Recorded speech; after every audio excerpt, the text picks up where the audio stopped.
बिस्मिल्लाहिर्रहमानिर्रहीम। अस्सलामु अलैकुम वरहमतुल्लाहि वबरकातुहू।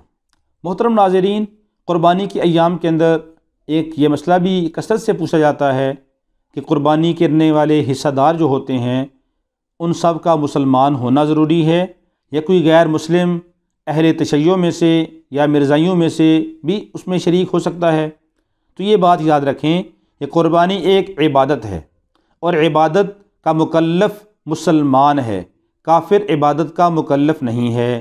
काफिर के लिए हुक्म नहीं है नमाज, काफिर के लिए हुक्म नहीं है ज़कात देना, काफिर के लिए हुक्म नहीं है सदका खैरात करना, इसी तरह काफिर के लिए क़ुरबानी करने का हुक्म नहीं है। लिहाजा जो अहकामात का मुकल्लफ़ नहीं है तो वो अगर आपके साथ शरीक है तो गोया कि आपकी भी क़ुरबानी नहीं होगी। अगर आपकी क़ुरबानी में से कोई एक भी बेईमान है, काफिर है, कोई एक भी शिया हज़रात में से है, मिर्ज़ाइयों में से है या किसी और बेईमान मुशरिकीन में से आपके साथ शामिल है जो सहीहुल अक़ीदा नहीं है, तो एक के शरीक होने की वजह से बाकी सब की क़ुरबानी भी ज़ाया हो जाएगी। किसी को भी क़ुरबानी का सवाब नहीं मिलेगा, किसी की भी क़ुरबानी अदा नहीं होगी। इसलिए इस बात का ख्याल रखना चाहिए कि हम जिन हिस्सादारों के अंदर साथ शरीक हो रहे हैं, उनके साथ हम हिस्सा डाल रहे हैं, तो हम इस बात का ख्याल रखें कि कोई उनमें कोई गैर मुस्लिम तो नहीं है, कोई उनमें मुशरिक तो नहीं है, कोई उनमें काफिर तो नहीं है।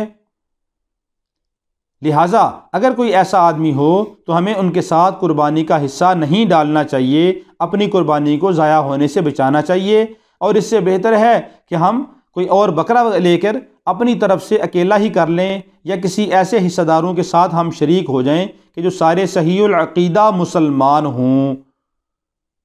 लिहाजा एक आदमी भी अगर ऐसा होगा जो गैर मुस्लिम है, काफिर है, मुशरिक है, तो सब की क़ुरबानी ज़ाया हो जाएगी, किसी की भी क़ुरबानी अदा नहीं होगी।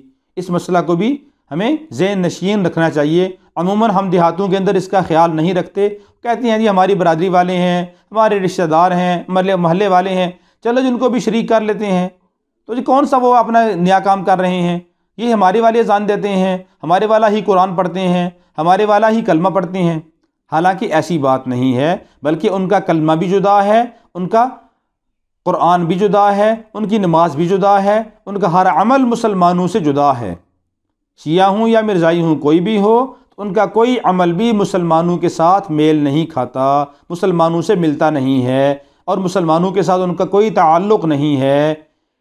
इसलिए हमें इस बात से इज्तिनाब करना चाहिए कि हम उनके साथ हिस्सा डालें या उनको अपनी क़ुरबानी में शरीक करें।